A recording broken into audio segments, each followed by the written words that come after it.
all right. Are going to be some hard-hitting questions here tonight? Oh, it's going to be so hard. Oh, okay. So hard. Hello, everybody, and welcome to Blackman Beyond. My name is Marc Bernardin. Hi. And today I am honored by and just thrilled to get the chance to talk to a guy I've never met before, except for last night. Yeah. We don't talk about that, though. Wait, we don't talk about that? No, I don't think we should talk about that. Okay. But we will talk. Was that too loud? If I get too close, does it get weird? How is it sounding? Does it sound good? Good. Yeah. Yes. Ooh, Jeff Goldblum. Yes. Love the shirt. Very Andy Warhol-esque. Yes. It's my birthday. It's my birthday. Is it really? No, it's not really. Okay. That's just whenever I think of Jeff Goldblum and Thor Ragnarok, I think of his pleasure barge. Oh, right. And the yeah. Yeah. You know the button he presses to make everything fun. Yeah. So we got really dirty really fast. Yeah, what you did. I mean, you're totally playing PG over here. Yes, of course. In Prince George. Letters.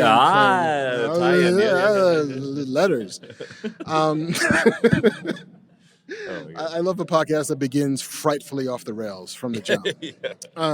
But no, we first sort of came into the same sphere, I think, about 2 years ago in the height of the pandemic.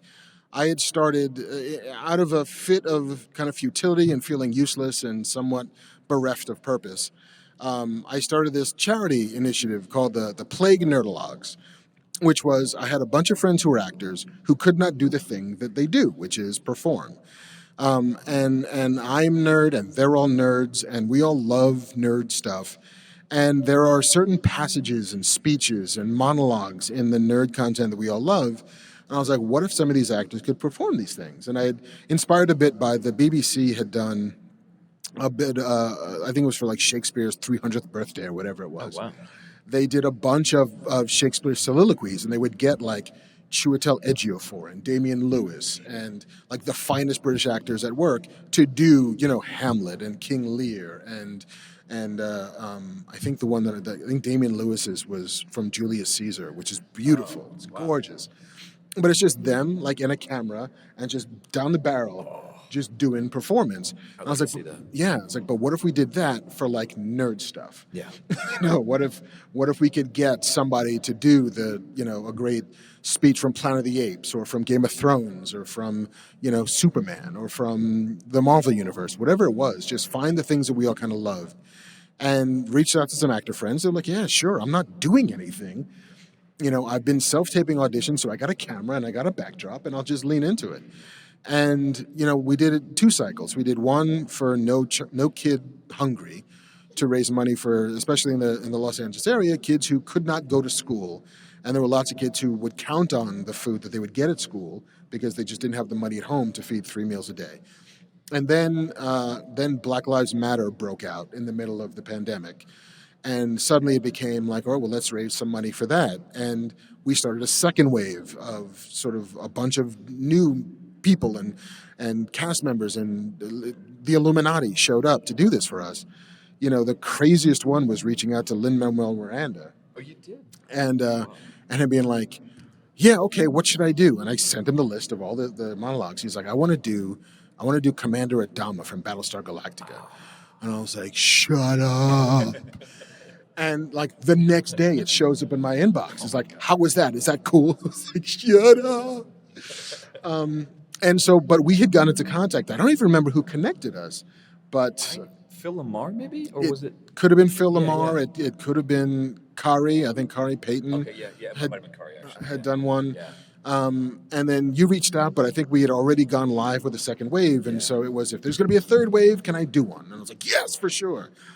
But we raised something like $75,000 between the two initiatives, and so we didn't get to do one. But then we had a lovely phone call, just talking about it and talking about the business and sort of our places in it. And you had a project that you were trying to generate, and then that was the last time we spoke. And because you then went back to The Walking Dead, which I imagine swallows quite a bit of time. Oh yeah, the last season was 15 months straight. It was oh my God. That's a lot of work. That's a lot of zombies to kill. I killed so many zombies. My hands are so tired. So many zombies. Yeah.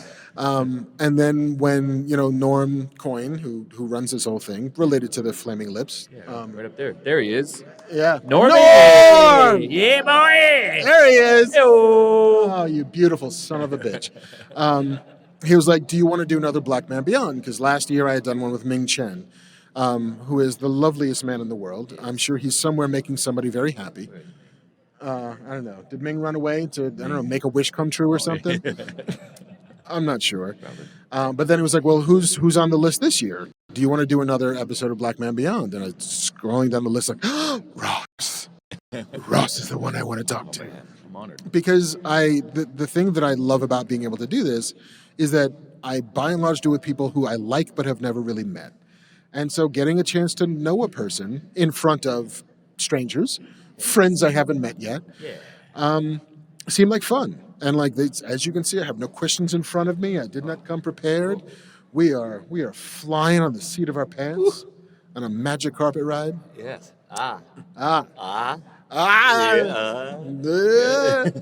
We're just gonna make dumb noises. And the thing is, I'm woefully outclassed in the dumb noise category. Oh, yeah? Because you're like a professional voice actor. Well, I heard you doing some voices last night. I did the worst Obama last night because, I think my Obama got stage fright because it was like, oh yeah, do Obama in front of a professional voice actor. Sure, that's fine. I thought it was good. You thought it was all right? Yeah, I did. I mean, not good enough for government work, but it'll get the job You just done. have to slow your cadence. That's Just the bring key. it down a little bit. Yep. Yep. Michelle, what I'm going to tell you about the economy will, I find, illuminate our sexual lives. He was a great president, but not as great as the last president we had, okay? He was a terrific president. We can all agree on that, right? The greatest president of all time, right? I mean, we can all agree? Crickets. Yeah, for the kids. For the kids. We do lots of Trump for the kids. They love that. They eat that right now. So, all right, let's go all the way back. I want to know the story of Ross. I want to know. I don't know where you came from, the pit of joy you clawed free from, whose head you sprung like Athena from Zeus's dome. I was a test tube baby. I was harvested. I was actually made in a lab. Excellent. Not too far outside, much like Wolverine. I kind of they infused me with adamantium. No, seriously, I'm indestructible. I'm 500 years old. Yeah. This is all true. So you were Weapon Y. I'm Weapon Y, yeah. Yes. Shink. No, sorry. Ka-chink. I love that Wolverine's from Canada, because but Canadians are the nicest people on the planet. I just love that, the most angry, bitter, violent person in all of Marvel Universe is from Canada. It just makes no sense to me. Well, But- it speaks to what Americans did to him. right. Exactly. Like he started up. He was formed in a Canadian lab. Was Alkali Lake in Canada? I think so. I'm pretty sure. I always thought it was Yeah. like upstate New York. Yeah. No. I'm pretty sure they were all Canadian because they were part of Alpha unit. Flight. Alpha Flight. Thank you. Why would you do that to one of your own? Yeah. I mean, I get why we would do it because we're awful. Yeah, but Americans are awful. I mean, why? Was it? He wasn't polite. He enough, was yeah, impolite yeah. once. in Oh, Canada. you! We're gonna infuse you with adamantium, you! How dare you! Poor guy. Yeah. So yes, clawed from the head, built in a lab, Yes. much like Weapon X, Yes. Weapon A. Ew. That's very funny. From Denver, Colorado, youngest of three boys. Money was tight, so growing up, and my parents used to love Johnny Carson. That was the only guy that made them get out of their heads because money was really, really tight for most of pretty much our whole life. And I said, if I could sound like Johnny Carson, maybe I can make my parents laugh and they won't, be all mad at us all the time. And that's all like art comes from like pain and suffering. You're like, oh, just want the pain to stop. So I did Johnny Carson, and that was the first voice I ever did. And it probably wasn't very good, but just kind of went from there. And yeah, Good enough to make him laugh. yeah, exactly. So was Was it the humor you were chasing at some point, or was it the performance you were chasing? At first, it was just I want the family to not fight all the time because there was a lot of fighting. Understandably, because when money's that tight, like it's impossible for the family dynamic not to be a little tight and a little stressful. But then as time went on, I would challenge myself to do more and more impressions like John Travolta. And when I was like 14, I used to dress like him and go to school. Pulp Fiction was kind of weird phase. Okay, I mean, better that than Saturday Night Fever. Ooh, I feel would be weird in Denver in the 1980s. Oh yeah, love those lapels though. Yeah. That's basically it. That's basically it. Indoor. I was an indoor kid. Stayed home a lot. Talked to myself. Still do. Really, in Denver, you were an indoor kid? You didn't. Well, I went outside, but I also You went outside and then found the indoors outside? Exactly, yeah. Like the clubhouse. Watched a lot of Addams Family, Bewitched, those old-time 50s and 60s shows. Mm-hmm. Yeah, that was my childhood. So after that, and so what did your parents, what'd your dad do? What'd your mom do? Mom was a school teacher until she had us, and then my dad sold homes. I'm sorry, it was a little hot. He sold homes until 7 or 8 years ago, 40 plus years, yeah. Now, was playing in the model homes a thing you got to do? Was it like, hey, we're selling this house, and the residents have left, and I got the keys? And yeah, we got to play around in a lot of those. It was fun. Yeah, like high school keggers, No, I was a good kid. I was class president actually. I was really. Yeah. What was your platform? I'll make you laugh. I won't make anything better for you. I won't make anything better. Yeah. I was like, I'll get a snack machine. Maybe, and I didn't. The bullshit promises you make as a high school president. Yeah, exactly. Like a lower taxes. Yeah. Well, we don't pay taxes. Yeah, right. But it worked, so yeah. It worked. And so now what are the benefits of being a high school president? Nothing at all. Just a lot of work. It was a lot of work. Yeah. Not even like a security detail? No security detail. I got picked on, if anything. I got more picked on because I was the class president. Yeah. And so when did actual acting show up in your life? That started in Boy Scouts when I was 9 or 10, I think. And I used to do campfire ceremonies, and I would make fun of some of the Scoutmasters and their voices, and that got a laugh out of a lot of people. So it just came from there. Yeah. Boy Scout. Now, how far did you make it? Eagle. Ooh, you went the whole way. Nice. You did the thing when you had to send you out in the woods with an orange and an egg. I'm basically MacGyver. Yeah. Yeah. So then you're the perfect dude for the zombie apocalypse. Did any of that stuff come in handy? Yeah. Are you kidding me? Really? Actually, it's funny because there's a scene from this season where I have to tie a rope around me with one hand because I have only one hand. Spoiler. And people, sorry. I lost my arm a few years ago. If you're not caught up, yeah. No, but the fans were like, how could you tie it with one arm? And I was like, well, there's a knot called the bowline knot, which I learned in Boy Scouts, and you literally don't need, just using one hand, the rope to come down here. And I probably can't do it with this, but you basically do one of these, and then you're going to pull back on it, and then do that, and it's done. And it's a knot. Yeah, and it's a knot. So, excellent. Yeah. I'll teach you guys how to do a bowline knot later if you want. Yeah. Yeah, thank you. Yeah, thank you for the applause for the bowline knot. My scouting paid off. Yeah, that was a very good knot landing. Yeah. Thanks. I'm dad joking it like a mother today. You did a lot of that last night, too. Oh, I went hard. Because that's how I go. Yeah. Hard. Okay.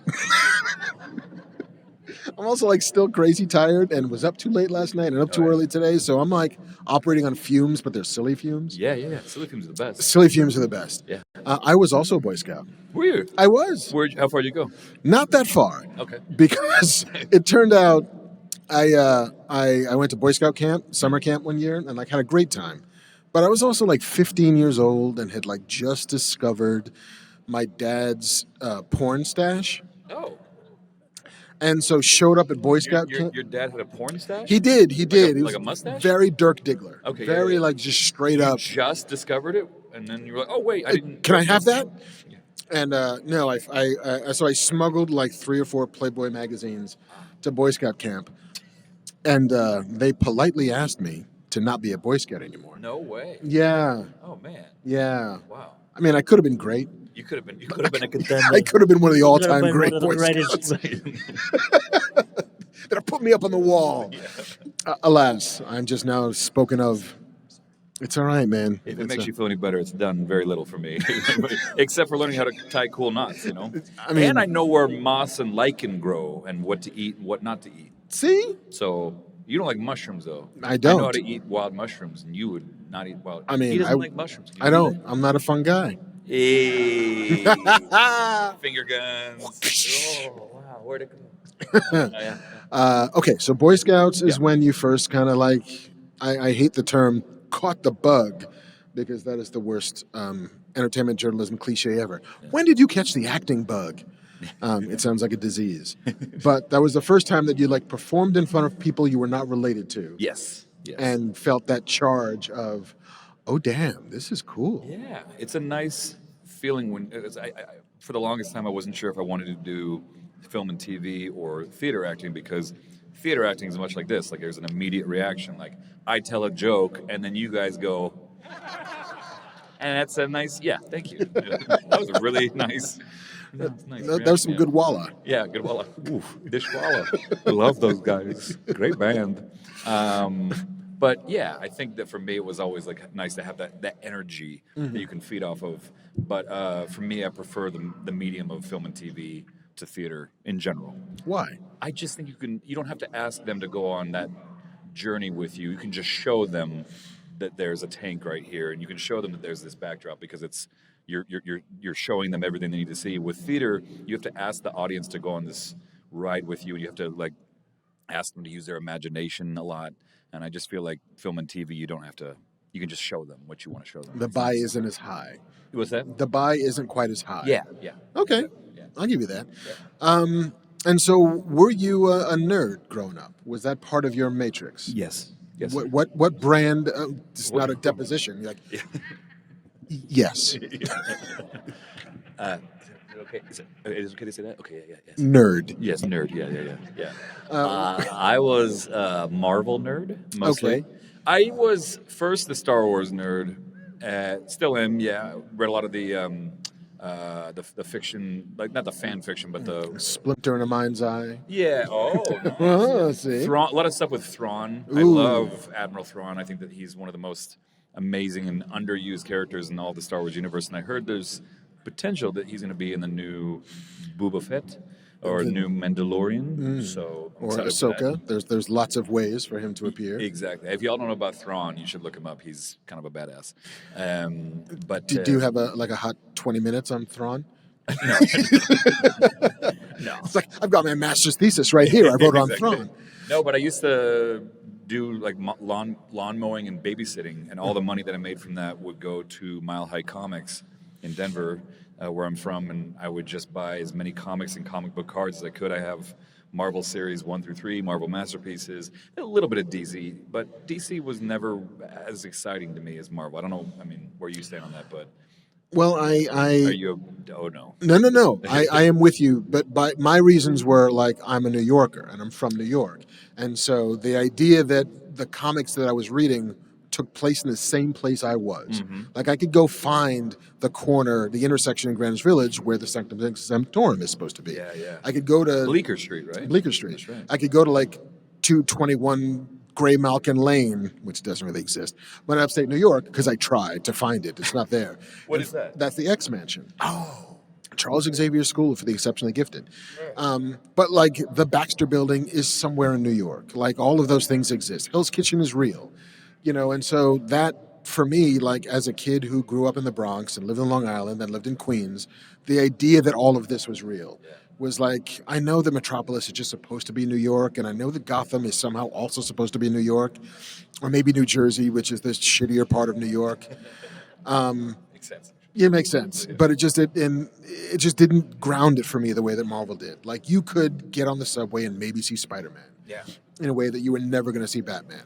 And so I was always a Marvel kid. Like, and then I not even switched, but then I Dark Knight Returns and Watchmen brought me into DC a little bit.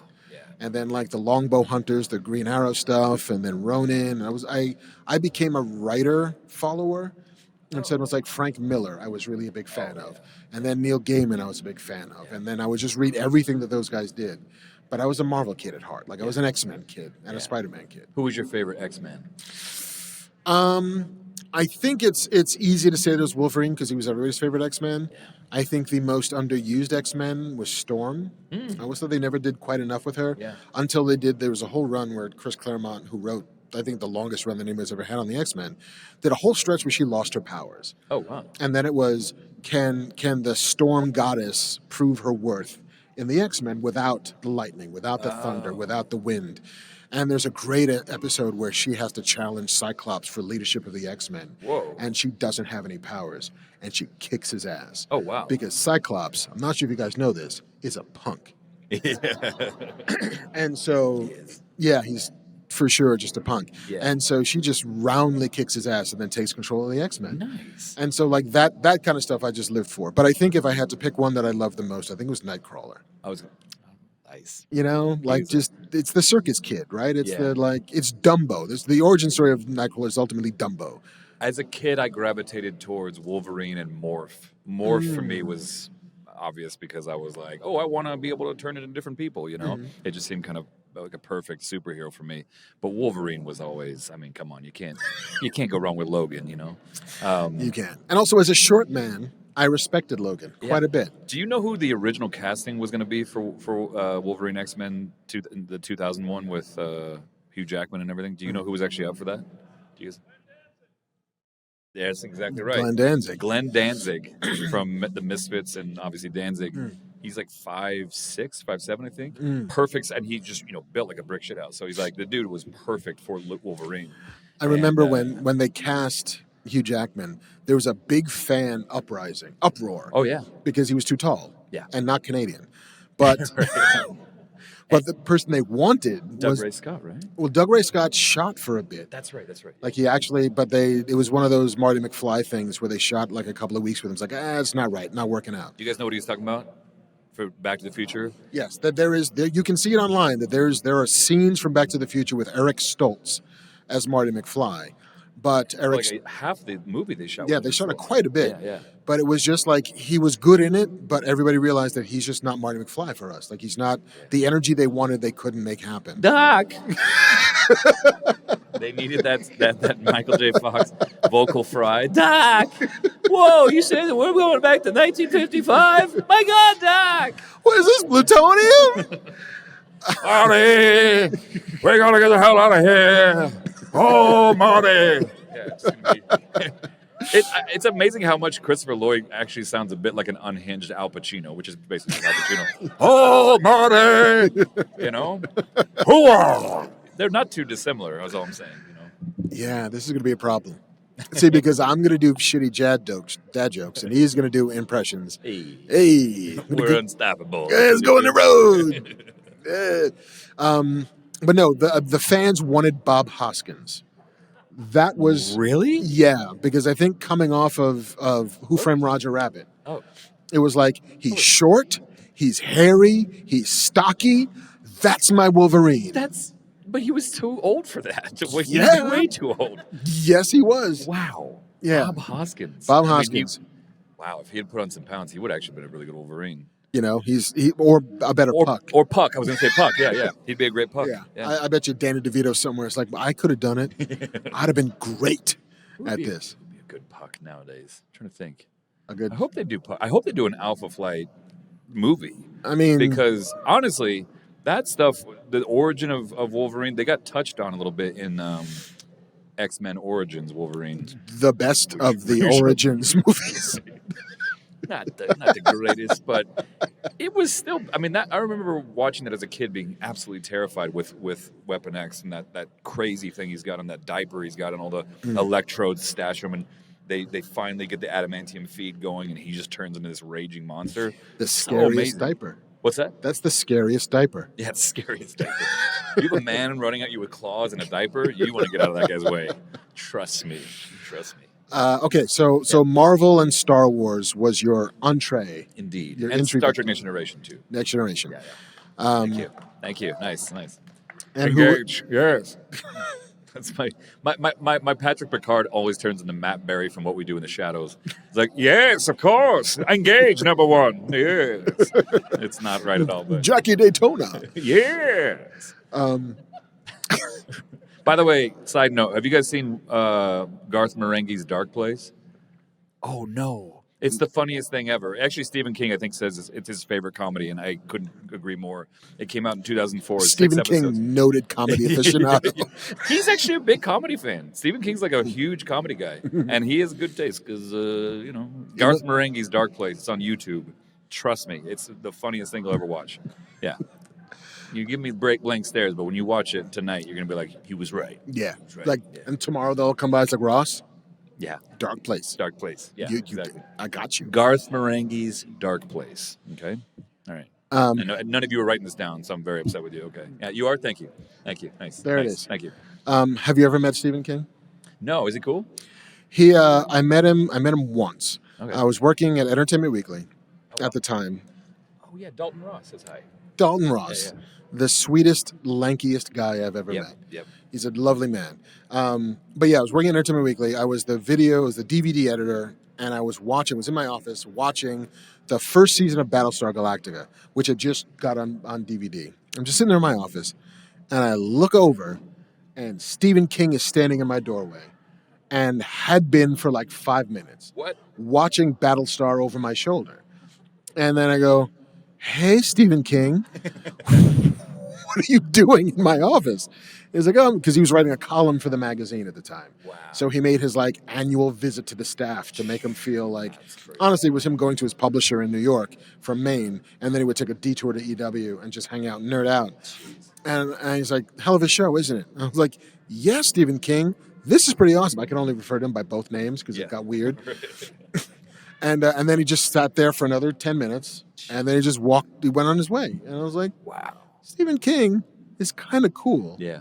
And I can only ever call him Stephen King. I've heard he's actually a really nice guy and that people know where he lives and he waves at people and like he's very cordial and just like they leave him alone, but he's a part of the town, you know? Yeah. So that's pretty neat. It reminds me a bit of like I remember hearing how Dave Chappelle lives in some tiny town in like Iowa. Dayton. No, Ohio, right? Ohio. Yeah, I'm sorry. Yeah. But like once the town gets over the fact that Dave Chappelle lives there, then he's just a guy who's going to like basketball games for his kids and like school meetings and all that, back to school night and whatever. I think he's pretty involved in the city council there too, from what he said. Yeah. You know, so I have to imagine Stephen King is a bit the same way, which is like, I've been living here for 98 years right. and you all know who I am. And once we get over that, I'm just a guy who's living in a town who likes to shop at the Whole Foods or whatever. Or the Piggly Wiggly. Or the Piggly Wiggly. You guys have Piggly Wigglies up here? No? Okay. Tim Horton. It's like okay. That's about the only. Very nice. Thank you.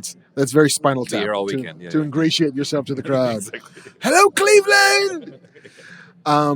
Okay, Star Wars, comic books, Stephen King. Why talk about Stephen King? I don't know. Do you remember? You were talking about my nerd. Your nerd cred. Yeah. How you entered into it. Nerd cred, yeah. And so well, being class president and an Eagle Scout wasn't enough for you? Wasn't enough for me. I should tell you right there I'm a nerd. Just saying. Just what kind of nerd are you? Pretty nerdy. Yeah. I mean, there's also like music theater nerds.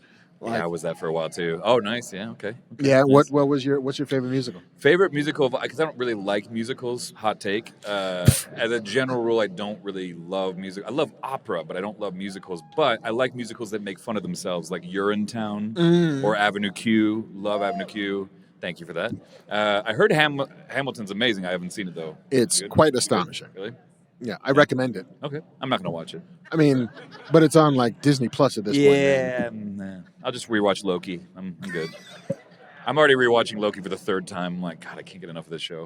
It's so good. Okay. Any Loki fans out there? No? Yes, lovely. Good. Yes. Terrific. It's going to be this all fucking podcast. Sorry. But then again, we bought the ticket. Take the ride. Hey. So, Boy Scouts was your big like, I want to be an actor. Yeah. When did you actually get to be an actor? What was the turn? Middle school, I did a bit of theater and what do they call talent shows, and then did the same thing in high school. And then by college, I decided to make that my major. Where was college? University of Colorado Boulder. Yeah. Never leaving. What's that? Never leaving Colorado. Just gonna stay there. It's a great state. Okay. So that was your major. You graduate, magna cum laude. Yeah. I thought you were talking about what year. I was like, Oh, I'm not gonna. No, we're polite in this house. thank you. So you graduate. You've got your shiny ass drama degree from University of Colorado And I Boulder. was unemployed for a decade after that. Yeah. I did a lot of odd jobs to pay the bills. I did like medical studies, testing non-FDA approved drugs on my body. I was a human guinea pig, no joke. Nice. I did. You are Weapon X. What's that? You are Weapon X. Yes, exactly. I'm like just waiting for like a claw to just pop out of me somewhere, but it wouldn't be anywhere cool. It'd be somewhere like on the back of my neck. Like, God, come over here so I can stab you. Yeah. Oh, yeah. You got an armpit claw. Yeah. You turned into Christopher Walken a little bit there. Wow. Well, I had Walken on the brain because he just got cast in Dune Part 2. What? Are you a Dune fan? I'm a huge Dune fan. He's playing the Emperor, Shaddam IV. Oh my God. Right? Wow. But is he going to walking it up though? Can he not walk in it up? Spice. It's got to flow. If you want to bend time and space, you got to get the spice. I'm telling you, Lord Atreides, House Harkonnen is no good. Trust me. Okay? Yeah, I'd watch that. I like the turn to Trump at the end. Believe me, it's going to be the greatest deal in the history of the Federation. The spice will flow so good, it's gay. But yes, so 10 years unemployed. Yes. What broke it for you? Walking Dead. Yeah? Yeah, that was the first break I had. That was 8 years ago. But yeah, I had $115,000 worth of debt. Nice. I was in deep, deep shit, as they say. And then I gave it back to him. I literally said, I need to walk away from this. It's not going to happen for me. I had auditioned for the show twice already. And I said, well, I guess this isn't going to happen. And that's okay. You know, I was like, I'm going to move on to something else. And then a month went by, and my manager called me out of the blue. I hadn't heard from her for probably 7 or 8 months. I thought they had dropped me, honestly. I just like, oh, you guys still rep me? Okay. And they're like, we got an audition for The Walking Dead tomorrow. I was like, oh, thank you. But I'm not acting anymore. And she's like, what? I'm like, yeah, I don't act anymore. And she's like, you're going to this audition. We worked really hard to get you this. I was like, okay. And then it was the only time I didn't care about the outcome in my life. And I mean that sincerely. Like the lesson, because people are like, never give up on your dreams. And I'm like, well, I did. And that's so the lesson I think there is don't attach yourself so much to the idea that like you will only be happy if you have this job or this career or this girlfriend or boyfriend or whatever. Like make sure that you are just open to whatever the universe throws at you and just go for the ride. Because I think for years I was like, if I'm not a successful actor, I failed as a human being. And that's a terrible way to look at your life, you know? So yeah, I really feel like it's important to just kind of take the pressure off yourself and just let the universe decide where you're going to go a little bit to some degree, you know? In the Ross Marquand multiverse of madness, Yes. what is the life you would have led had Walking Dead not called you back? I love carpentry. I love building wood. I love working with wood and everything. And then I just really kind of wanted to do that and photography. So, yeah. So you would have been like, you'd have made the late career push to become Harrison Ford before he becomes Han Solo. Right. Like, I just want to build somebody's house, I man. forgot. That's right. He was it wasn't like a set builder for he built, I want to say it was like, was it? I think so, but I think he built Jerry Garcia's studio in San Francisco, and I think he built like Carly Simon's house or whatever. Like he was just a guy who built stuff and also got people weed. Oh, that's right. He was the weed He's guy. a huge weed smoker, apparently. Like has been for like 50 years. Yeah. But I remember there's some quote Which where is like so funny because he's such an angry man. Yes. Like, I don't know any weed smoker who's like that angry. Imagine if he didn't have weed. Jesus. Like the angriest man. Get off of my lawn! Get out of here, kid. I don't care what you smell, you big dumb oaf. Get out of here. Bring me back my greed. Yeah. I would watch that show. But yeah. Just Harrison Ford getting high all the time. I'd watch the shit out of that show. There was some quote that like Mama Cass went to go see Star Wars and was like, that's my weed guy. Yeah, like that's what he did. He built houses and got weed for anybody who was performing in the Bay Area. Wow. Which, wow. That's so great. Wow, I love that. I love that journey for him. Start as a weed guy, then you build houses, and now you're a big actor? That's amazing. Wow. Love that guy. All right, so... Sorry. You can't turn me off. I'm sorry. It just it happens, and then Well, I do appreciate that you're not like the person who does impressions that doesn't want to do impressions. Oh yeah. You know, like you're Peter Dinklage in the Elf movie, where you're like, listen, I got one or two good impressions. They're really good, but I don't do them. I don't just get out of fucking bed unless you're gonna pay me my money. Do you want to hear the Trump? Pay me. You want to hear it? Harrison Ford? Cost you. Ooh, I would never. See? For free, gratis. Oh, molto bene. Okay, so Walking Dead hits. Yes. And I suppose it would be an understatement to say that it changes your life. Yeah. Yeah. What's the weirdest way in which it changed your life? Just being spotted. You know, that I'm still a very private individual. So like, you know, I eat very sloppily. I'm kind of like a messy eater. I'm always like, you know, and so people are like taking pictures of you while you're. Then you get tagged on Instagram like Yeah. And the beard doesn't help. Unflattering. Yeah. Really, there's a tomato in the beard. I just turned into Gollum. Yeah. No, that's one of the orcs. Good the halfling. Yeah. So yeah, it's just weird. It's still like, because I was a fan of the show before I got on it, so it's just a weird, like, surreal thing to be like, oh, you want to meet me? You want? It's just weird, you know. I don't know. I just never thought I'd be someone that people would want to meet, you know. Really? Yeah. I mean, that's not like an astonishing thing, but Yeah. as a person who wanted to be a performer, that must have been a thing that you knew or hoped would happen. Never hoped, but just possibility. But yeah, I Yeah? just like acting, you know. Okay. Yeah. All Just right. that was never a draw for me. If anything, that was a deterrent. Right. But it's weird because in success, you know it'll happen. What? In success, you know it would happen. Right? I suppose so. Yeah. If I'm going to get on a TV show or a movie and I'd love people to see it, and if that happens, if I become a person who gets to do this job regularly. Yeah, I just thought I was always going to be a voiceover guy who worked in a booth all the time and no one ever recognized, because you never recognize the voice and you know, or the face of someone doing voice, you know. So that was going to be my trajectory, and then I got this audition. So And then you got famous. yeah, Sorry. sorry. Sorry, kid. Didn't mean it. Didn't mean to, but now you're on The Apprentice, season 5. It's a great. I'm sorry. Like, my default setting is now Trump. I'm like, I'm really sorry. But I'm not sorry, okay? Because it's the greatest impression I've ever done. Believe me.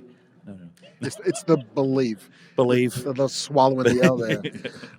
What's the coolest thing that being on The Walking Dead has allowed you to do?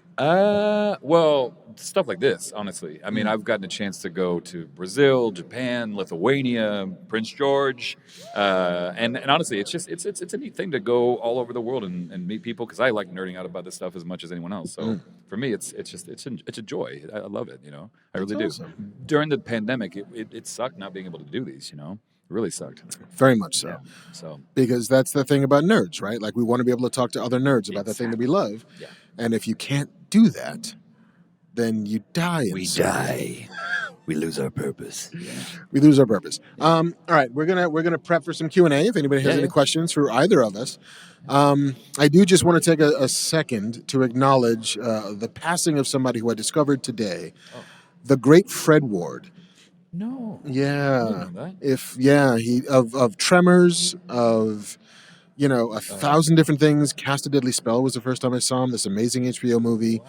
Remo Williams, The Adventures of Remo Williams, The Right Stuff. Uma Thurman, the Anais Nin. Oh, Not yes. Tropic of Cancer. I know exactly what you mean. It's like Punch and Judy. Yeah, Iris and Henry and Iris. Henry, yes. Henry and June. Henry and June? Yeah. We got there. Henry and June, yeah. All right, thanks. Thanks, everybody. Yeah. But no, he was.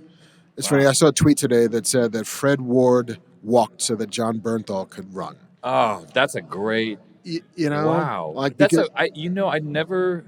God, that's so accurate. but if you look at those two guys and like what they were and what they represented, there was just this kind of rugged masculinity, but also a deep well of emotion about them. Yeah. And physicality. They're both incredibly physical actors. They look a lot alike too. The fact that we don't get the opportunity to see them as father and son, Yeah. which would have been amazing. That would have been amazing. But yeah, Fred Ward was a character actor. He was a movie star. He was a performance performer. He was a comedian. He was a dramatist. He was the kind of actor that we don't produce that much anymore. Yeah. And so his loss is deeply felt. If you're a nerd, or if you liked great, great movies, Yeah. and even some bad movies, because He he didn't was. make Al- a bad movie. He never I made a mean, bad movie. he was never bad in them. That's true. Well, you're not talking about Tremors. Tremors is one of my favorite movies of all Tremors time. is great. Oh, okay, good. Tremors 7 is not that He great. was not in that though. That was the dad from Family Ties. That was Michael Gross. Michael Gross. Yeah.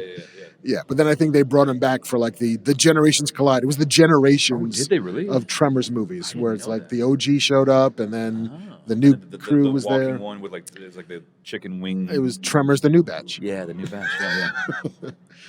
But yes, so rest in peace, Fred Ward. You will not be forgotten. So yes, we got a couple questions. I think we have another hour to go. I'm kidding. We have as much time as we'd like. But gentlemen, what can we answer for you? Hello. I'm really selfish. I love when I hear people do impressions. And you were mentioning the Plague Nerdalogs, which is a fantastic thing we can hear online. I love them. Rob Benedict did one for Patrick Bateman, which I absolutely love. It's my favorite yeah. one. So I was wondering if each of you can pick a monologue that the other person has to do, and in a voice that the other person has to do. That's more of a request than a question. Oh, wow. Well, what monologues do you do? Because it'd probably be easier if we just. I do like Hamlet. I do a soliloquy from Hamlet. I could do that. Do you do? I could do the snippet from Henry VIII. I could do the "We Few, We Happy Few." I like that. So now the trick is As one of Obama? us can do voices, one of us cannot. So I think I'll if you want to do Hamlet, which one is it? To Be or Not to Be? No, I was gonna do where he's about to kill Thelonious. Okay, He's praying. No. fair enough. Okay. Let's see. How can you do Claudius? Sorry. Claudius? Can you do that as William Shatner? Sure. Okay. Now might I do it, Pat? Now he's praying, and now I'll do it. So he goes to heaven, and so am I revenged. I don't think he's not the best one for me. I got to do maybe like gonna do Jeff Bridges. Yes. Okay, I gotta do him better. Now might I do it, Pat, man? The dude is praying right now, and now I'll do it. And so he goes to heaven, and so am I revenge, man. Yeah. Nice. Yeah. Let me see if I can offer.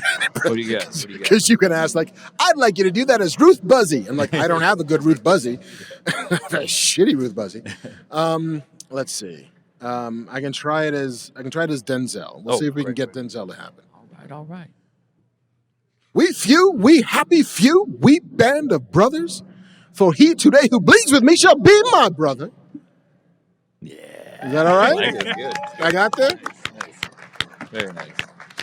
Plymouth Rock didn't land on us. You've been hoodwinked. You've been hornswoggled. You've been took. Yeah, you got to do the What's finger. your favorite Denzel movie of all time? I once a year I watch Glory. I was just gonna say Glory. Yeah. Once a year I watch Glory. Glory is a phenomenal movie, So good. which even though it's weirdly about the white guy, but also not that weirdly because it was made in Hollywood in 1986. So like, yeah, let's make it about Matthew Broderick. We've got the finest black actors in the world. Yeah. It's going to be about that guy. But even still, I think it's a masterpiece. Yeah. Like and the final push against Fort Wagner is Andre Brower. Andre Brower and Denzel and Morgan Freeman. Carrie Elwes. The great Carrie Elwes. Morgan Freeman. Oh my God. That man could read me the Bible and I would love I don't know. He would a dictionary. He would read me the dictionary and I would love it. I'd love it very much. He walked through 8 miles of shit. Anna Dufresne. Sorry. We were talking the other night about the Stephen King Dollar Baby thing. Yes. Which I think you all, I have a feeling that some of you may know what that is, which is Stephen King has a boatload of short stories and novellas and stuff like that. And he would always get these questions from filmmakers, especially young ones. How do I get the rights to a Stephen King book to make a movie out of?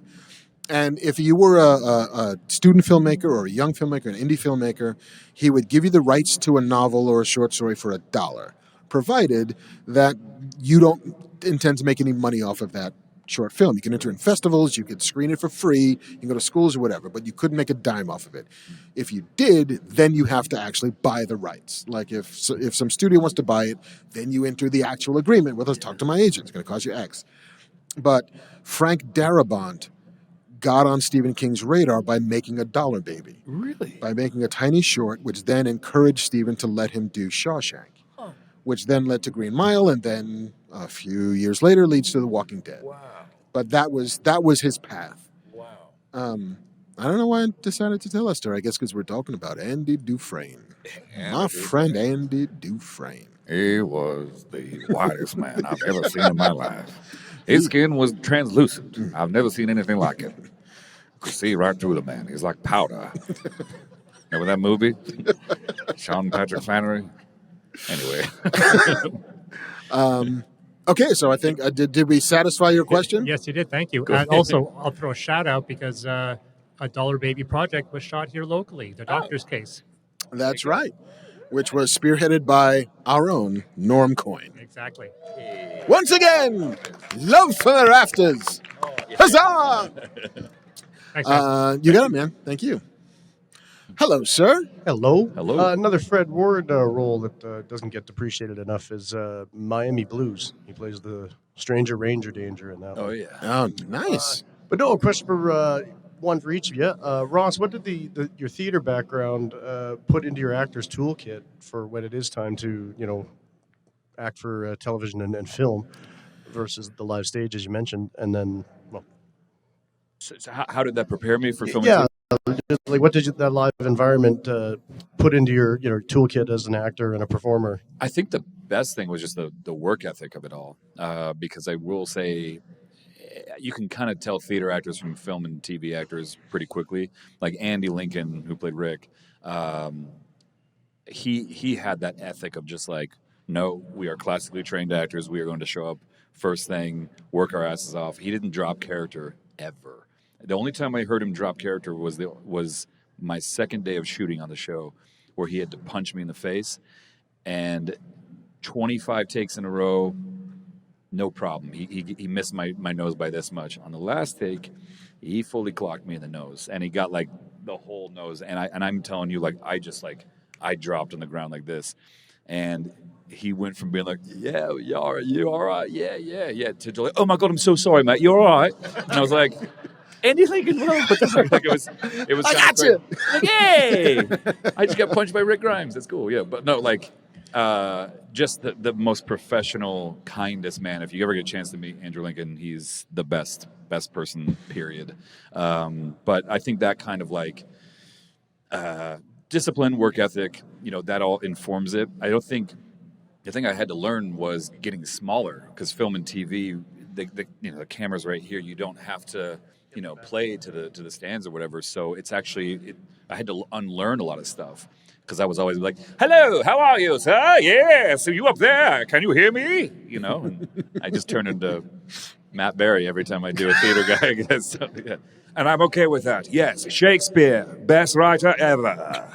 Facts. Not true. Yeah. So yeah, I hope that answered your question. Yeah. No, absolutely. Cool. Just for Mark, obviously, less voice acting and performance question, more about writing. Where does you mentioned growing up in New York? Where does Conan the Barbarian fit into your stew, and where does that come into? And then just two-part, because I'm here at the mic. Season 2, notwithstanding, if you were to pick a Revelations character that's going to get their own Happy Days, Joni Loves Chachi spinoff, who would that be? Not including Man at Arms. Okay. Deep cuts, but got it. So Conan the Barbarian, I have a deep and abiding love for that character. And a lot of it stems from the fact that there was a summer, I want to say it was my sophomore into junior year of high school, where, no, I'm wrong. It was my graduating junior high, so 8th grade into 9th grade. I was changing schools. But I did not do great in school. I was a historically poor student. Yeah, no, some of it was I didn't care. Some of it was I just got bored. And some of it was I just wasn't engaged with it to a certain degree. So I had a string of D's and F's as I was graduating out of junior high into high school.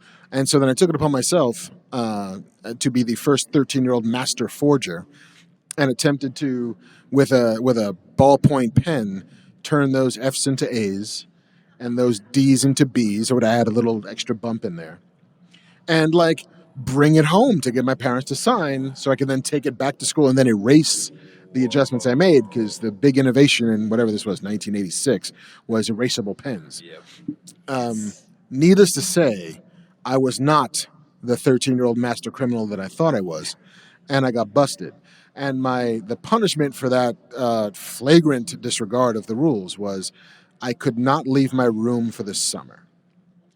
Like, the only places I could go were the bathroom, the kitchen, and the library. Wow. And so I got to like watch my friends like walk up and down the street as they went to the high school to play basketball or ride their bikes or chase their balloons or whatever they were doing. And I was in my room. And I spent that summer reading. Like, that's the summer I learned to love reading. And one of the books that I'd started to read was the Robert E. Howard Conan the Barbarian novels, because I was a huge Conan comics fan. I was like, oh, these come from novels, or they made novels of the comic books, great. And the thing that I found in those books, it's very similar to my X-Men journey, was Conan was an outsider. Conan was a guy who was born into a village in the middle of Cimmeria, which is, I guess, like Norway meets Scandinavia or whatever. But his skin was a little bit darker than everybody else. His eyes were bluer than everybody else. Like, he was bigger than everybody else, and he just didn't fit in. And so everywhere that he went, he was the guy that they was he never fit in. It's tough being so jacked and so beautiful, isn't I it? mean, Yeah. not everybody can be a jacked Australian and make it work. But that feeling of being out of place, that feeling of being an outsider, that feeling of being the person who was a little too big for the rooms that he was in, which was very much my experience growing up as a black dude who liked nerd shit, who played D&D, who was also on the football team, but liked architecture. I wanted to be an architect for a stretch, and I'm not a small man. And so, and even today, like, I'll walk into rooms in Hollywood and my job is to diffuse the bomb that isn't going to go off yet. It's to make people comfortable with me and who I am. And so Conan was very much this avatar for that. And this idea of the outsider as a hero, this idea of a person who had a code of honor that was instilled in him almost by accident and experience and failures of his own life, less the vagaries of a world that would impress upon him its own morality. But there was just a lot about that character that I responded to. And it always tickled me just a little bit when I discovered that Robert E. Howard was a crazy racist. The writer? Yeah, the writer was. Really? Yeah, very much a white supremacist. Oh. I mean, he wrote he's a Dust Bowl guy from the 1930s, and so it doesn't necessarily, not that every Dust Bowl person from the 30s was awful, but when I hear that one is, it doesn't surprise me that much. But yeah, like him and what's his face, the Cthulhu guy. The what? Lovecraft, H.P. Lovecraft. Lovecraft was a Yeah, a racist too? lot of those stories are about like Wow. the pure breeding of blah blah blah and getting rid of the darker parts of the blue. Did you see Lovecraft Country? I did see Lovecraft Country. It makes a lot of sense. Which, yeah, it's very much like a big middle finger to who H.P. Lovecraft was, Wow. to make a show that's all about black people inheriting Wow. this kind of power. Have you all seen that, by the way? Lovecraft Country? Oh, Yeah, no, it's amazing. remarkable you have work. To watch that show. there's So good. 3 or 4 episodes of that are my favorite episodes of TV I've seen in a long time. Yeah. So that was my Conan journey. It was very much about, in the same way that the X-Men were very much about teenagers who didn't know what to do when their bodies started to get weird, Yeah. and how people would respond to that weirdness of their bodies, as well as like, hey, we just don't like Nightcrawler. Why? Because he's blue, and we're not all about the blue life. So yeah, it's. I think when we come to the things we love, there's always a personal part of it for us. It strikes a chord that harmonizes with us, who we are inside, or who we would like to be inside. And so Conan was very much like that for me. If there was a Massive Universe Revelation spinoff that I would want to do, I think I want to do a misunderstood opera about Triclops. Triclops? Triclops, like he's just a guy with 3 eyes. But people keep on thinking he's bad because the one eye is always wrong. It's not reflecting how he feels. And I'm still disappointed you guys didn't cast me as Man-at-Arms. I mean, I have one arm on our show. I think I'm a shoo-in for that. you're man at arm once we get there. Wow. Tell me, What's your question, young camper? Hello. First off, thanks for coming. This has been awesome. Thanks for having us. Thanks for having us, for sure. I just have a two-parter, if it's okay. By all means. Thank you. He did a Ross. two-parter. We've opened the Okay. gates. Oh, perfect. Ross, what was it like to bring the Red Skull back into the Marvel universe with the Avengers and whatnot? And for both of you, I was just wondering, with the multiverse opening up now with Marvel, is there any storyline or characters that you would like to see be brought in? Yes. Oh, okay. I'll answer the first. Yeah. So, Yes, you go first. man, real quick, I love the character Nightmare because you guys like Nightmare? You guys know who Nightmare is? Okay, thank you, whoever did that. Yeah. You got a woo in the back. Oh, nice. Yeah. I just feel like that character, if anyone's going to open up the multiverse and spring some really crazy visuals on us, like the last few Spider-Men have been fantastic because they've really leaned into, and the first Doctor Strange, and certainly the last Doctor Strange as well, leaning into that like kind of trippy, ethereal world, which I find fascinating because I'll be honest, I don't want to see another superhero movie where people just beat the crap out of each other for 2 hours. I think we have to really stretch the genre a lot to keep it interesting, you know? And you bring in characters like Nightmare who can literally tap into your psychic energy while you're sleeping. Very, you know, Friday the 13th, or no, Nightmare on Elm Street type of shit. Like that, I think, could really open up the multiverse in a big way. And I think they might. I've heard rumors they might bring him into it, which would be amazing. Who knows? But he'd be a character I'd love to see in that. And Red Skull was kind of interesting. They called me. This was like 5 years ago. Yeah. My manager called. She said, "Do you do a Hugo Weaving impression?" And I said, "What Hugo Weaving?" Because like the guy's like the master of impressions and accents. You know, he's Australian, but he does all these different accents. And they said, "Well, we can't really tell you what it is, but it's a German Hugo Weaving." I'm like, "Oh, so like Red Skull?" And they're like, "Well, we can't really say." I was like, "They're talking about Red Skull." And they sent me the clip, and of course, it was from Captain America: First Avenger. And I'd never tried it, but I listened to it a few days, and then I sent in my audition. Didn't hear anything for like a month. We had just finished filming season 8, I think. And I had just flown back from Georgia to LA, and I was in my Uber home, and my manager called me like halfway through the drive, and she said, "Hey, you booked that Marvel thing?" And I was like, "Whoa, oh, cool. What was that? What was it for?" And she's like, "They won't tell us what the project is. Seriously, like they didn't tell us the project until I got there, and it was called Mary Lou. That was the code name." And I remember she said, "You're still in Atlanta, right?" I'm like, "No, I just got to LA." She's like, "Oh, they need you there tomorrow. So like get right back." You know, it's a 5.5 hour flight. So I go right back to the airport, book the next flight out, get there at like 1 or 2 in the morning, wake up 4 hours later, and then I'm on set. And, you know, then I realized pretty quickly, this is not some small little thing. This is a huge production because there's 150 people waiting for me, and they put me in the mocap suit and everything. And it was a trip because that's a character that I used to draw as a kid. I used to draw him, Omega Red, Mephisto, Ghost Rider, basically any like character that was like scary looking and skull related. I was really big into that because I was and still am kind of like a punk, I suppose. You know, a punk fan. Yes, all things goth and dark I like. So yeah, that was a really surreal moment. Going from like this is my childhood to then being able to play a character that I love so much, it was it's still I'm still pinching myself because it's been a joy, really. Yeah. You did awesome. Thank you, man. Thank you. Okay, what storylines, characters would I want to see in the multiverse? I'll tell you what I was disappointed. Has everybody seen Doctor Strange 2? Probably not. Electric Boogaloo? Okay. Yeah. I won't tell you. I mean, I gather you all have seen a trailer or two, and you know there is a sequence where the Illuminati show up. I am not going to say who's on the Illuminati, because if you haven't seen it, I'll leave that as a spoiler for you. I will tell you, however, the person that I wanted to see who was not there. I really, really, really wanted to see Wesley Snipes as T'Challa. Oh. Because Wesley Snipes tried to make a Black Panther movie. Did he really? For about 10 years. Like in the 90s, like coming off of like Demolition Man and Passion 57. Pre-Blade? I think it was just like, it was pre-Blade. He wanted to do it, but it took him forever. And then Blade comes out and he's a huge movie star. But it was one of those like Stan Lee had sold enough of the rights and scattered them to the winds that there was a rights issue, and then nobody knew, and like black superheroes in Wakanda, and this is all weird. but he desperately wanted to be T'Challa. Wow. And so in the world in which we're doing multiversal stories, and we're also seeing, at least in No Way Home, various interpretations of the same character. Yeah. Like to see Wesley Snipes sitting on a throne as T'Challa with the gray beard and everything would be amazing. Are you excited for Mahershala to play Blade? I'm so down. He is such an amazing actor. He's great.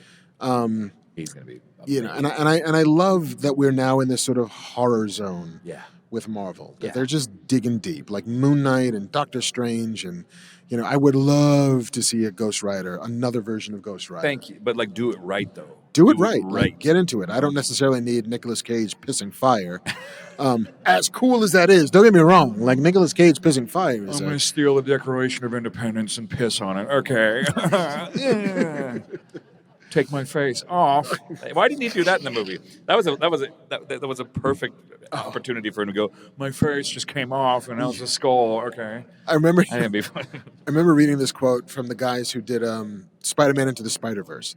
And he was talking about working with Nicolas Cage, and we're in the sound booth, and they're doing the voice recordings, and the director kept on saying, like, listen, Nicolas, can we get 10% more? I was like, okay, 10% more? And he's like, okay. 10% more? Yeah, 10% more. It's like, okay. And they go again. It's like, listen, can we get a little bit more? And he'd say, oh, so you want the full Cage? The fact that that's how he refers, you want the full Cage? Okay. Not the bees, not the bees. Oh my God. By the way, if you guys haven't seen, there's a supercut on YouTube called Nicolas Cage Losing His Shit, I think is what it's called. Do you know what I'm talking about? Yes. The editor's Henry O'Halloran or something like that. It is the funniest 4 or 5 minutes of you will witness. Trust me. Nicolas Cage losing his shit. You will love it. Just after this, look it up for sure. Yeah, it's amazing. Yeah. So great. Hey, man. Hey, bud. Have you a question for us? I just have one question for Ross. What's it like to play a character? Closer to the mic? Sorry. Yeah. What's it like to play a character who, to his core, is probably one of the most decent human beings, but stuck in situations where he has to kind of go against his very grain? Like what he's from a Red Skull, right?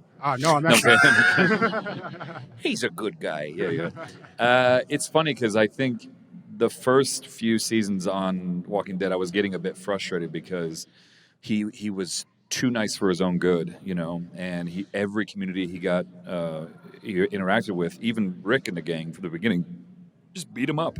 Rick beat him up, the Heapsters beat him up, the Oceansiders beat him up, the Saviors beat him up.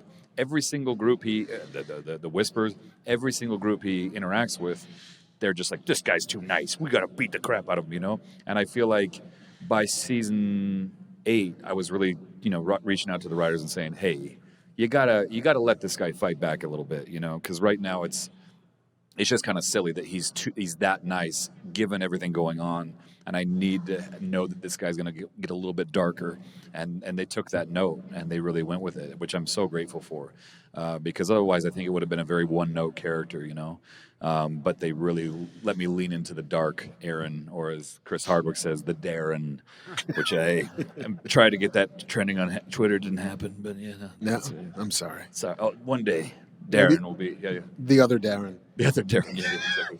Oh, that's awesome. You do a great job. Thank you. Thank you very much. Thank you. Thanks, man. Riz. Hey, man. Hello. How are you? I am doing well.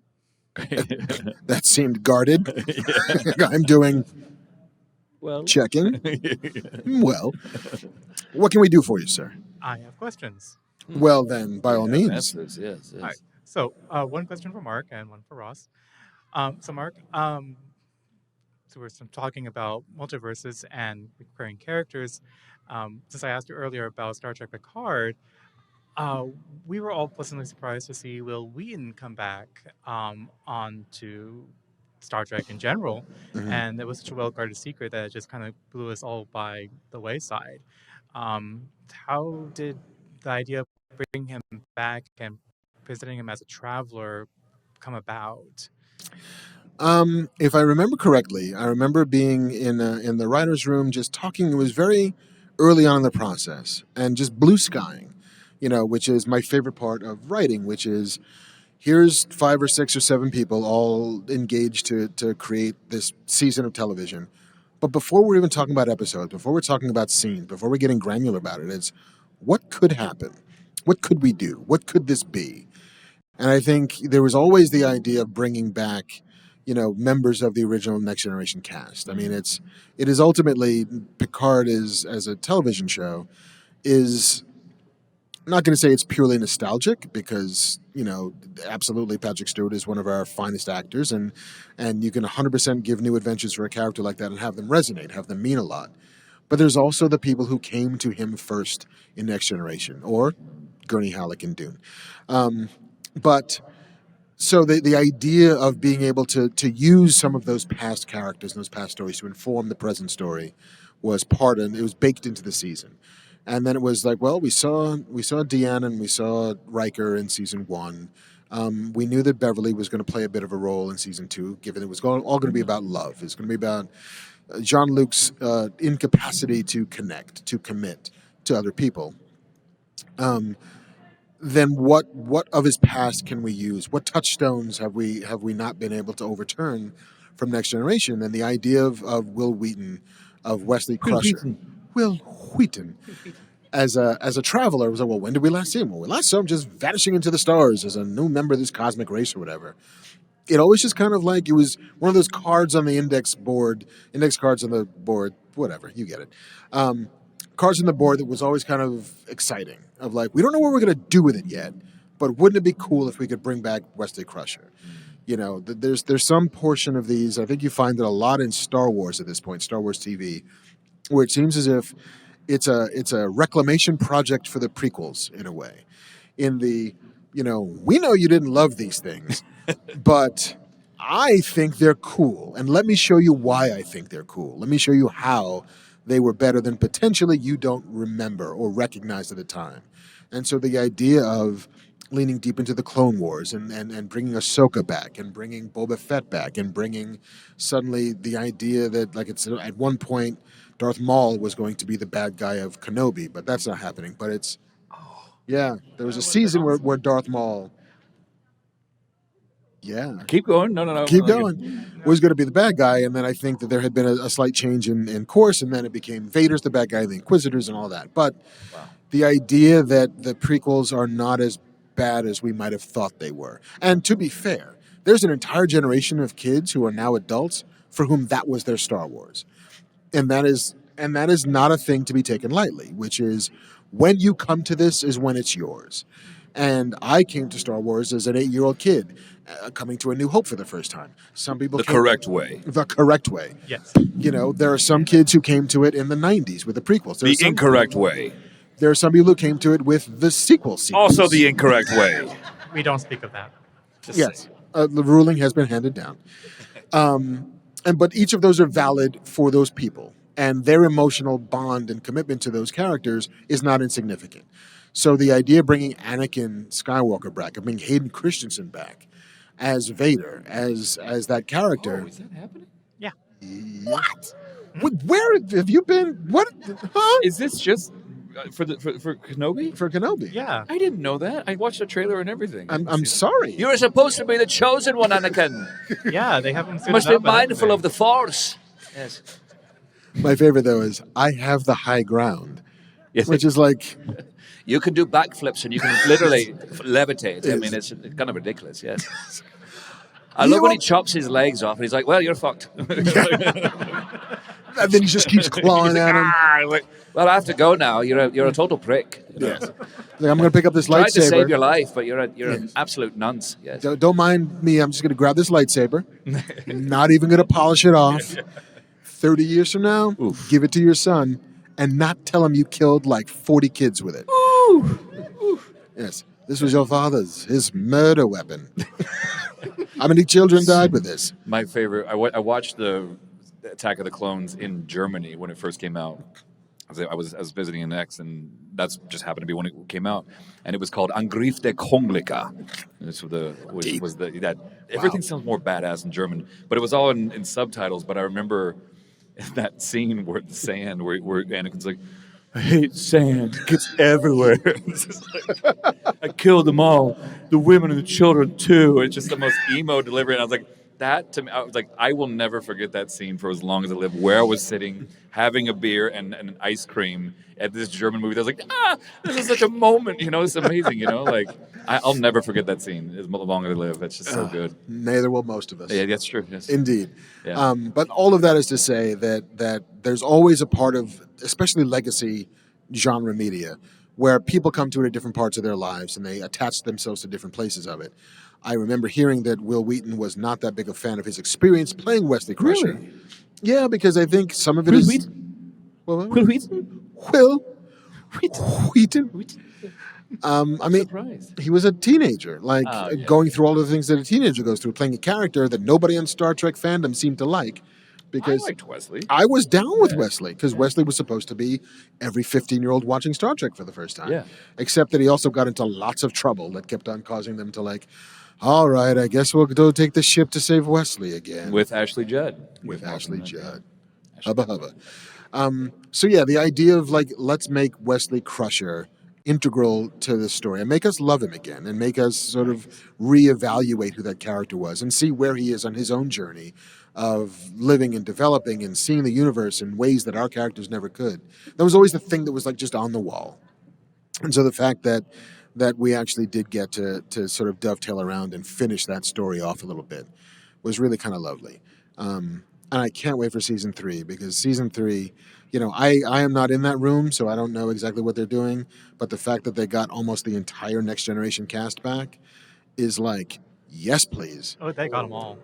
I did not know that either. Yeah. I feel as if I should just... kind of busy, man. I know you're making fucking zombie stuff, but yeah, everybody. I think everybody, but it's Worf and Riker and Denise Troy Crosby? and Oh, no. sadly not that version of the multiverse. She can come back as Empress Sela, maybe. Very true. Yeah. Very true. If you ever get a chance to meet Denise Crosby, she's amazing. Great person. Is she? Great person. So, yeah. She was here a couple years ago, right? Yeah, 3 years ago, yeah. So, I would like to do that. She's awesome. Can we make that happen? Who knows Denise Crosby? We'll get Denise Crosby. Because I can leave now. Yeah. I have her cell phone number if you want to call her. Hello. I have no plans on calling you, Denise. The world is a more I'd exciting like to place. become Hannibal Lecter. I just went straight to Denise rhymes with Clarice, so we're doing Lecter now. I have the most simple mind in the world. Does that answer your question, sir? It does. And now to segue to my question for Ross, which apparently you didn't have as much free time as I thought you did. Didn't have what? Free time. Now that Walking Dead is over, but how are you working with that Tron musical redo? Oh, wow. That was a deep cut. Glad you... what is this? Explain it to me. So, because going back to what we talked about before, I was very vocal about not being the biggest musical fan in college. Mm-hmm. I was like, these are so cheesy and they're dumb. There's only a few that I really like. And a friend of mine who was in the BFA with me, she said, you think musicals are so easy? Why don't you write one? And I was like, okay, bet, I will. And I couldn't think of what I wanted it to be about, but I did it for the Boulder Fringe Festival, which was the kind of fringe festival we did every year at University of Colorado. And I was getting high because I live in Colorado one night, and I was watching one of my favorite movies, Tron. And my buddy and I were watching it, and I told him the whole thing. He's like, you should write a musical of Tron. And I was like, I should.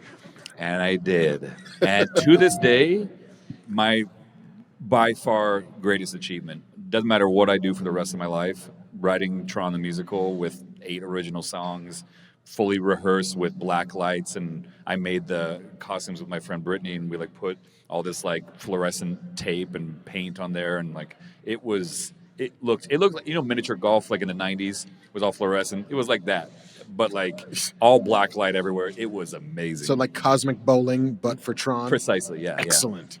Which is basically the whole premise of Tron. They're like, yeah, we'll do cosmic bowling, and then it'll be. But I had Life is an Arcade, Sark's Lament. I had whatever the songs that I have, The Cycle of Light.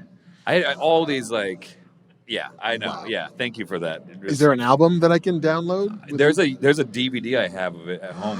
I could probably upload that to YouTube. It's pretty bad quality. It's 2003 or 2004. Pretty bad quality. Do it. We demand it. We demand it. Tron.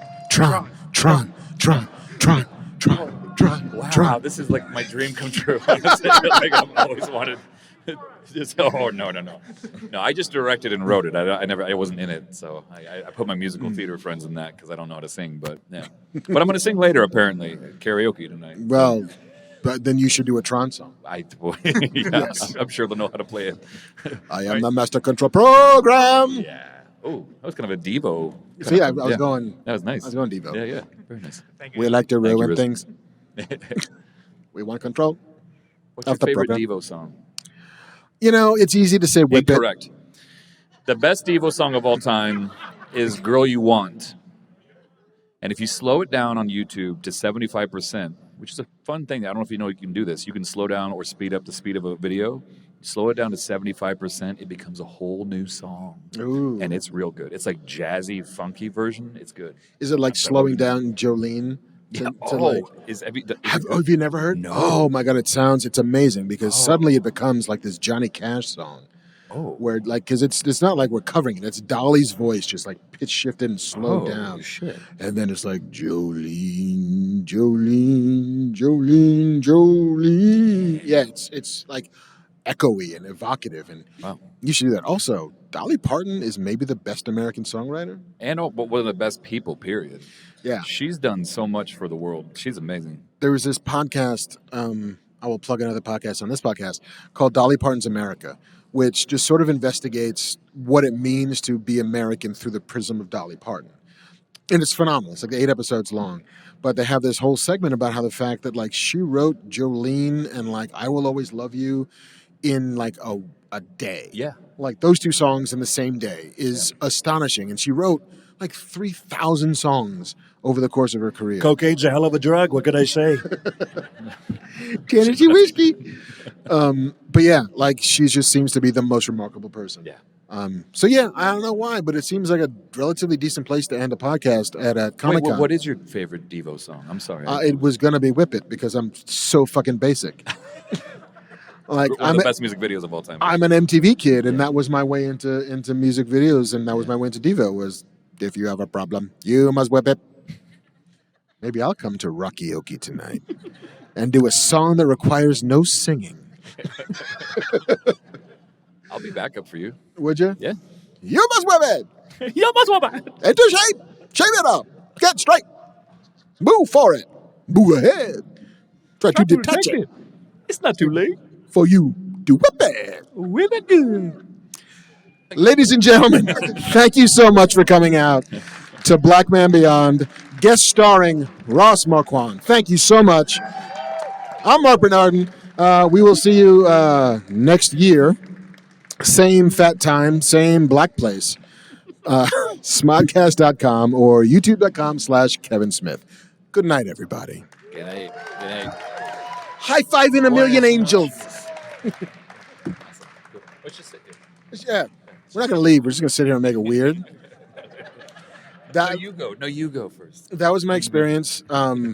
I think we still have a couple of minutes left. I can tell the story. I came here like 3 or 4 years ago, and Edward James Olmos was also on the guest list. The loveliest man in the world. Wow. We're leaving. We were riding on the little puddle jumper together, and so we got like close and friendly. So we're in the Vancouver airport, walking through, and Eddie, who he demands that I call him Eddie and not Mr. Olmos, Eddie runs into LeVar Burton.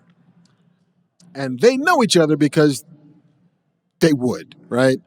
And so they're talking, whatever. And then Eddie's like, "Oh, hey, Mark, do you know LeVar?" I'm like, "No, I don't, but I sure would like to." and so I talk to LeVar for a little bit, and I tell him, he's like, "What do you do?" It's like, "Oh, I'm a TV writer." "Really?" "Yeah." And then I do the thing that I promised myself that I would start doing more, which is there's a person that is in your life that has meant something to you. Tell them how you feel about them, because the chance of you making that encounter again are slim, and you should tell people the way you feel if you can. Yeah. So I'd say to LeVar, I'm like, "Listen, Mr. Burton." He's like, "Call me LeVar." It's like, "I'm not going to call you LeVar yet. I just wanted to tell you that like you on Star Trek: The Next Generation meant the world to me as a young black geek who didn't know if there was a place for him in this space. And so the fact that you were that character and that you are the man that you are helped unlock for me what I thought the possibility of a future might be." It was like, "Oh, man, thank you. That's really sweet." okay, see you later. And then we like go our separate ways, except we're in LAX still at the fucking gate. And so then we just need to like walk together to the baggage claim, like not acknowledging that I just poured my heart out to him and then said goodbye, but then didn't actually leave. And so the weird like 10-minute walk where we're just pretending not to acknowledge each other was the most awkward thing I've ever done. And so then I get to baggage claim and then I get to say, okay, bye again. He's like, all right, yeah, peace out. And so I walk to the parking garage to get in my car. And he got met by like a dude because LeVar doesn't travel alone. There's some giant Armenian guy who's going to be his bodyguard and pick up his bags for him. And so I get into the elevator, and then suddenly this giant arm reaches in and stops the elevator from closing. And then I look out, and then LeVar sticks his head in. And he's like, you can't get rid of Kunta Kinte that easy, motherfucker. I was like, I love you forever. Thank you so much.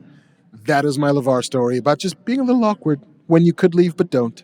Yeah. So we're just going to stay here for another 45 minutes and just make it fucking weird.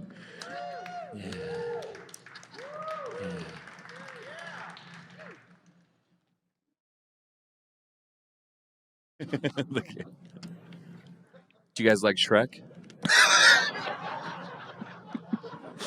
Nice. Nice. Same here. You know what's cool? What? Star Trek 2 is a really good movie. The Wrath of Khan? Second It's the one. best one. It really is. By far. Anyone who disagrees with me, I will fight you to the death right after this panel, which is going to end tomorrow, apparently. But Wrath of Khan, best Star Trek movie by far, hands down. End of story. No, if you disagree with me, I will fight you to the death right over there. Or right back there, probably. And then we'll play the Amok Time fight music. Yes.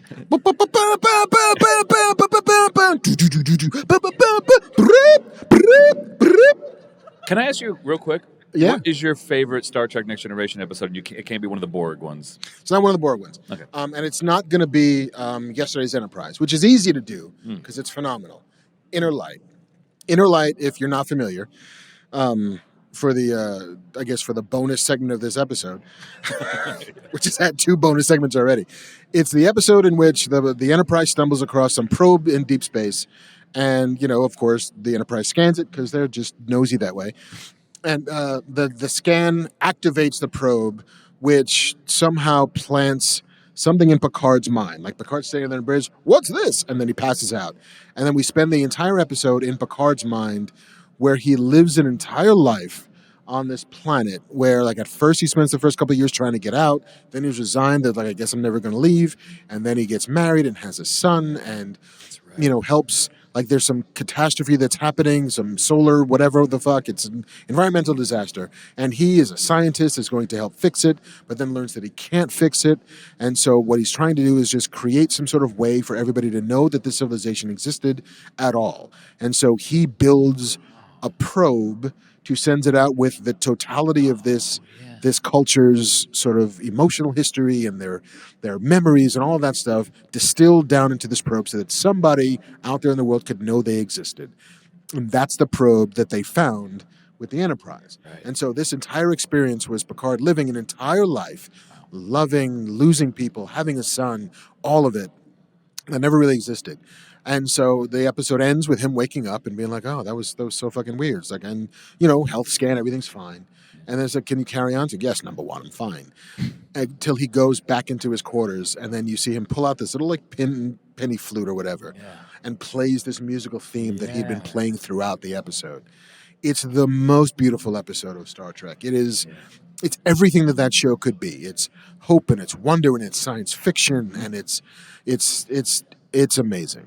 And self-contained in 1 hour, too. Completely. Which is, surprising because a lot of the best episodes for me were the ones that took 2 or 3 episodes to wrap up. Yeah. I mean, Best of Both Worlds is phenomenal. Yeah. But you required a season-ending cliffhanger to get there. Right. But between Yesterday's Enterprise, which also is terrific, it's, a perfect alternate history. But then in Inner Light, it's just magnificent. Yeah.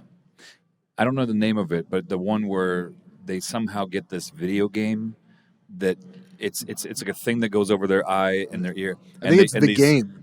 Is it called? What's it called? The game. The game. Okay. Yeah. And it looks like these, kind of platelet blood cell globules are going into like a horn, and then the horn gets all excited and it goes, "Ooh, thank you for the deliciousness." And then like everyone playing this game, they're like having like like kind of an orgasmic reaction to each time they get it in there, and they become hooked on it, like a dopamine reaction.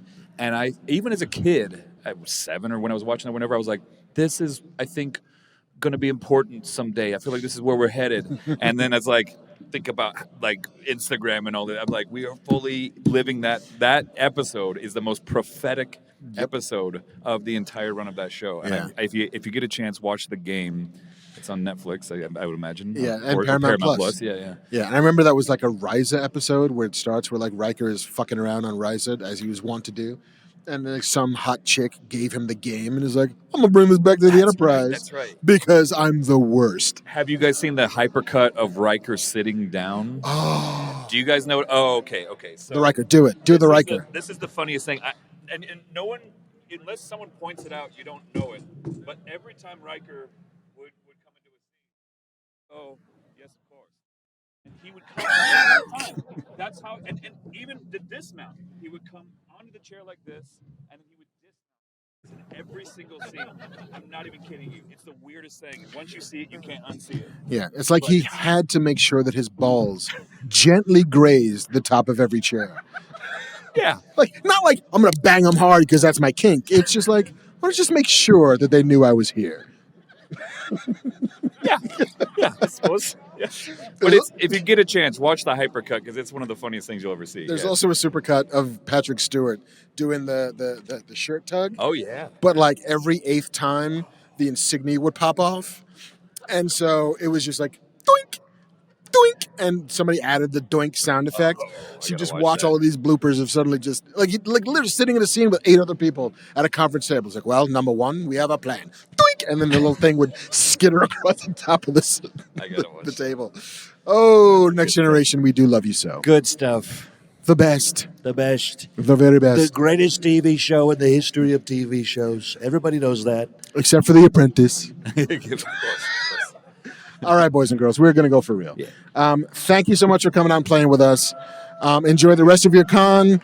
I'm going to be back there signing and selling stuff tomorrow. He's going to be back here signing and selling stuff tomorrow. Ming Chen is going to be the host of the Rockyoki at 9 o'clock. Thanks. So long. Con! This is the cat. Greetings, everybody, and welcome to the AKA Ask Kev Anything. Every saga has a 10-year anniversary, ladies and gentlemen, and this is what happens when Jay and Silent Bob get old. I'm Kevin Smith. Kissing you!